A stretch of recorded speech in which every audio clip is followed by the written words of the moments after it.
Hi, my name is Dr. Bessette, and on behalf of my co-authors, I will be talking you through an overview of our recent publication entitled Impact of Tofacitinib on Components of the ACR Response Criteria, Post-hoc Analysis of Phase 3 and Phase 3b/4 trials.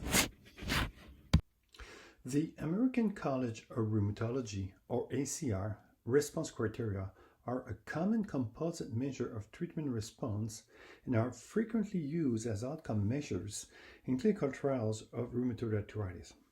However, they are not widely calculated in real-world practice. This analysis was performed to provide relevant information from clinical trial data for clinicians by assessing the effect of tofacitinib on each ACR component in RA patient and informing on the attainment of disease state based on clinical trials outcome, meaning the ACR 20, 50, and 70. To go over the study design briefly, this was a post-hoc analysis of tofacitinib randomized controlled trials, or RCTs, which included two cohorts. The placebo-controlled cohorts included pooled data from Phase 3 RCT, oral scan, oral standard, and oral sync.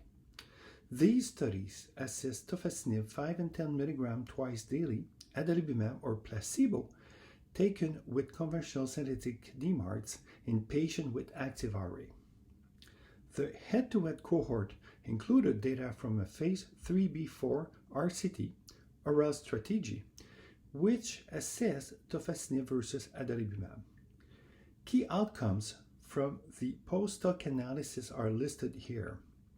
All outcomes were summarized descriptively and no formal statistical comparison between treatments were performed.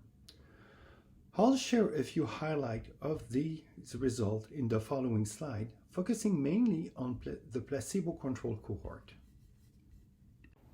This slide shows the ACR response rate and improvement rates for each ACR component up to month 6. In the placebo-controlled cohort, we saw that the ACR 20, 50, and 70 response rates and improvement rates in the ACR components at month 3 were similar with tofacitinib and adalimumab and higher with active treatment versus placebo. The plot here shows the result for the ACR 50. Another trend observed across treatment groups in both cohorts was that greater than or equal to 20, 50, and 70% improvement rates were numerically higher for most physician versus patient-reported measures through month 6. In these plots, it can be observed that the physician-reported measure of swollen joint count, tender joint count, physician global assessment are generally higher than the patient-reported measures of patient global assessment, pain, and HAQ-DI. However, we did observe that rates of at least 50 and 70% improvement in patient global assessment and pain were similar to the physician global assessment at earlier time point in the placebo-controlled cohort, as shown here for rates of at least 50% improvement, but not in the head-to-head cohort. This slide showed a subgroup analysis in the ACR responders. Here we show the result for mean percent improvements in ACR 20 responder in the placebo-controlled cohort. It can be observed that mean percent improvement from baseline in ACR components typically exceed 20% across treatments. Similar trends were observed for ACR 50 and ACR 70 responders, with mean percent improvements typically exceeding 50 and 70% respectively. Also, we saw that greater mean percent improvement were observed for tender joint count and swollen joint count versus other components.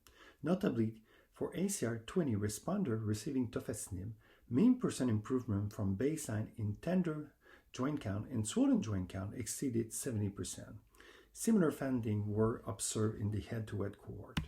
Here we look at the proportion of ACR responder achieving low disease activity or remission. In the placebo-controlled cohort, we saw that the proportion of ACR 20, 50, and 70 responders achieving SDI or CDI defined low disease activity or remission at month 3 were higher with active treatment versus placebo, with the largest differences observed in ACR 70 responders. Those results are shown here. While many physicians consider the ACR 70 response rate to correspond with a state of remission, CDAI and SDAI remission were achieved by only 27 to 45% of ACR 70 responders receiving tofacitinib across both cohorts. Some limitation of these analyses should be noted. These analyses were post-hoc, and no formal statistical testing was performed. Also, the interpretation of these data is limited by the study's duration of 6 months and the clinical trial setting. In conclusion, this post-hoc analysis provided several insights into patient responses of tofacitinib or adalimumab in terms of composite measures and their individual components. Divergence between physician and patient-reported measures highlight the importance of identifying appropriate patient-reported outcome targets to manage RA symptoms in clinical practice. Overall, these findings may help clinicians to interpret clinical study results and to define expected responses to advanced therapies to assist in setting treatment goals for patients during routine clinical practice. This study was sponsored by Pfizer, and medical writing support, under the guidance of the authors, was provided by Julia King of CMC Connect and was funded by Pfizer Corporation in accordance with good publication practice. I would like to thank you for your attention.